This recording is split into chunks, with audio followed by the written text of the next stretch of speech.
Brother Sundar Rao is keen on asking Dr. Zakir Naik, why do Muslims call Almighty God Allah?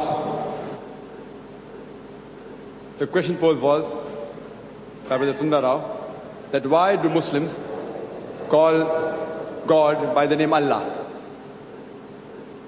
The glorious Qur'an says in Surah Isra, chapter 17, verse number 110, Qulidullah awidur Rahman, ayyamatadu, falal asnal husna. Say, call upon him by Allah, or by call upon him by Rahman. By whichever name you call upon him, to him belongs the most beautiful name.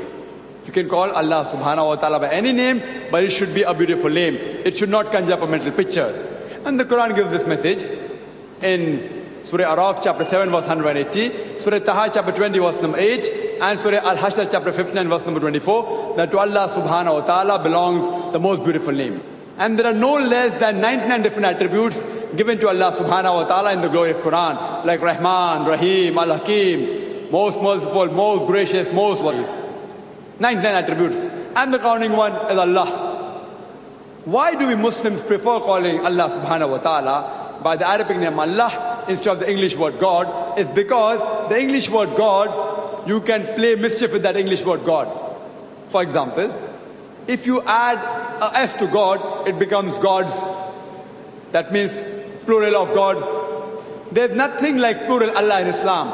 Qul huwa Allahu ahad. Say He's Allah, one and only. If you add a D-E-S-S to God, it becomes goddess. That means a female God. There's nothing like male Allah or female Allah. Allah subhanahu wa ta'ala is unique. Allah has got no gender. If you add a father to God, it becomes Godfather. He's my Godfather. He's my guardian. There's nothing like Allah Father or Allah Abba in Islam. Allah subhanahu wa ta'ala is unique word. If you add a mother to God, it becomes Godmother. There's nothing like Allah Mother or Allah Ami in Islam. If you prefix tin before God, it becomes tin God. That means a fake God. There's nothing like tin Allah in Islam. Therefore, we Muslims, we prefer calling Allah subhanahu wa ta'ala by the Arabic name Allah instead of the English word God. May we have the question from the sister side, please? Assalamu alaikum. My name is Janice. I'm studying for BDS. Brother, isn't it said that during days of Prophet, Aisha radiallahu anha used to deliver speeches to the Sahabis? So isn't it important that women scholars today should also make use of media like television in Dawah, provided they are in hijab? Sister asked a very good question. And she's got a reference that Hazrat Aisha, may Allah be pleased with her, she used to give speeches to the Sahabas, and she is said to have taught no less than 88 different scholars. She was a scholar of scholar, and only on her authority, there are 2,210 ahadith narrated, and I do agree with that. But sister, the reason was, Hazrat Aisha, may Allah be pleased with her, she was the wife of beloved Prophet, and she was close to the Prophet, and she had memorized various ahadith, which no one in the Muslim Ummah at that time knew. So she was the scholar of the scholar. She had the maximum knowledge. So if you have an option to go to a lady who has maximum knowledge, as compared to a gent which has no knowledge at all, then going to a lady is allowed. So today also if a situation arises where you have a Muslimah, a Muslim woman who is excellent in knowledge, then if a group of men want to go to her for knowledge, they can go. But even when Hazrat Aisha, may Allah be pleased with her, when she gave, she maintained a hijab. Many a time it was through a curtain, not face to face. It was through a curtain that they used to give, because the wives of the Prophet had to maintain extra hijab. And the main point was because she was the human being who had one of the highest knowledge. She had certain knowledge which none of the Sahabis had. So in this situation, but natural, even today you can speak to a woman, not that you can't speak. You can get trained on a woman. But if you know that there is a man who has more knowledge than a woman, so the man should prefer to go to the man and the woman to a woman. Similarly, if a woman wants to gain knowledge, and if there's no other woman who has equal knowledge as that of a man, then she can go to a man to get knowledge. But if you tell me that a man in this world today has more knowledge than a woman, and yet to go to a woman, then that doesn't serve the purpose. It's unnecessarily breaking the hijab. But even if you have to go to a woman, you can go, but it is within the purview of Islam that Hazrat Aisha, may Allah be pleased with her, she used to speak very often in the curtain. So now, so if that situation arises, sister, very well, the woman can give knowledge if they feel they are the best in the world and no one has equivalent knowledge to them in that field of fiqh or field of Islam, they can give, maintain the Islamic hijab. Hope that answers the question.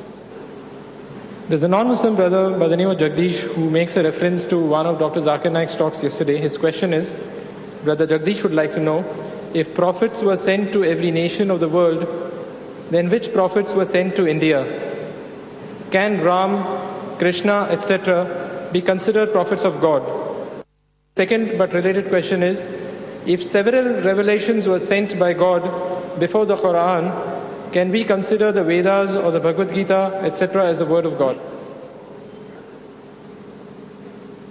The question posed was that if prophets were sent to each and every nation, as the Quran says in Surah Fatih, chapter 35, verse 24, وَإِم مِّنْ أُمَّةٍ إِلَّا خِلَافٍ يَزِيدُ. There is not a nation or a tribe to whom we have not sent a warner or a guide.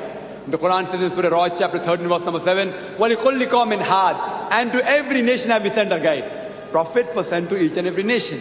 The question posed was that which prophet was sent to India? Can we consider Ram as prophet of God, as Krishna prophet of God?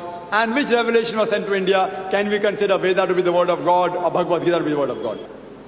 Brother, by name, there are 25 messengers mentioned in the glorious Quran, like Adam, Noah, Abraham, Ismail, Ishaq, Moses, Jesus, Muhammad, peace be upon them all. 25 by name. So whichever the Quran mentions, we can say for sure they were prophets of Almighty God. But which are not mentioned in the Quran, what we can say, maybe. There are some politicians, Muslim politicians, who say that Ram alayhi salam, Ram may peace be upon him, as though he is a prophet of God. They scratch the back of the non-Muslims so that they in turn scratch their back. See, what I say, that Quran doesn't mention Ram as the prophet of God. Quran doesn't say Krishna as the prophet of God. What I say, that maybe they were. But even if they were messengers of God, what we have to realize is that all the messengers that came, all the prophets that came before the last and final messenger, Prophet Muhammad, peace be upon him, they were only sent for their group of people, and the message was meant for a particular time period. So even if Ram was a messenger of God, I'm not saying he is, even if he was, hypothetically, taken for granted he was, even if he was, today the Indians should not follow Ram or Krishna. Because if he was a prophet, he was only meant for that time and for those people. Today you have to follow the last and final messenger, Prophet Muhammad, peace be upon him, who was not sent only for the Muslims or the Arabs, but the Quran says in Surah Al-Anbiya, chapter 21, verse number 107, وَمَا أَرْسَلْنَاكَ إِلَّا رَحْمَةً لِلْعَالَمِينَ. We have sent thee not but as a mercy to the whole of humanity, as a mercy to all the creatures. The Quran says in Surah Sabah, chapter 34, verse 28, وَمَا أَرْسَلْنَاكَ إِلَّا كَافَةً لِلنَّاسِ بَشِيرًا وَنَذِيرًا. That we have sent thee not but as a universal messenger, giving glad tidings and warning them against sin. But most of the human beings, they do not know. So even if Ram was a messenger, even if Lakshman was a messenger, even if Krishna was a messenger, he was meant for those people and for that time. Even if he was, today all the people in the world, whether in India, America, Europe, Arab countries, they should follow the last and final messenger, Prophet Muhammad, peace be upon him. Similarly, the name of 4 revelations are given in the Holy Quran: the Torah, the Zabur, the Injil, and the Quran. Whether Veda is the word of God, whether Bhagavad Gita is the word of God, since they are not mentioned by name, I cannot say for sure they are word of God. Quran says there were revelations sent to various people, various revelations. Name of all have not been mentioned. So what I say, Bhagavad Gita may be the word of God, Ramayana may have been the word of God, Veda may have been the word of God. I cannot say for sure. But even if they were the word of God, since all the revelations that came before the glorious Quran, they were only meant for their people, as they were meant for a particular time period. Therefore the Quran says that since it was not meant for eternity, Allah didn't think it fit to preserve these revelations. And the glorious Quran says in Surah Baqarah chapter 2 verse 79, it says, فَوَيْلٌ لِلَّذِينَ يَكْتُبُونَ الْكِتَابَ بِأَيْدِيهِمْ ثُمَّ يَقُولُونَ هَذَا مِنْ عِنْدِ اللَّهِ لِيَشْتَرُوا بِهِ ثَمَنًا قَلِيلًا فَوَيْلٌ لَهُم مِّمَّا كَتَبَتْ أَيْدِيهِمْ وَوَيْلٌ لَهُم مِّمَّا يَكْسِبُونَ. That woe to those who write the book with their own hands and then say this is from Allah, to traffic with it for a miserable price. Woe to those for what they hand to write, woe to those for what they earn. That means all the revelation that came before the Quran, since they were meant only for a particular group of people, they were not meant for eternity, Allah didn't think it fit to preserve it. Therefore they have been changed. So even if Veda were the word of God, today they are not in the authentic form. Bhagavad Gita is not maintained in the original form. Besides the Quran, all the religious scriptures have been distorted.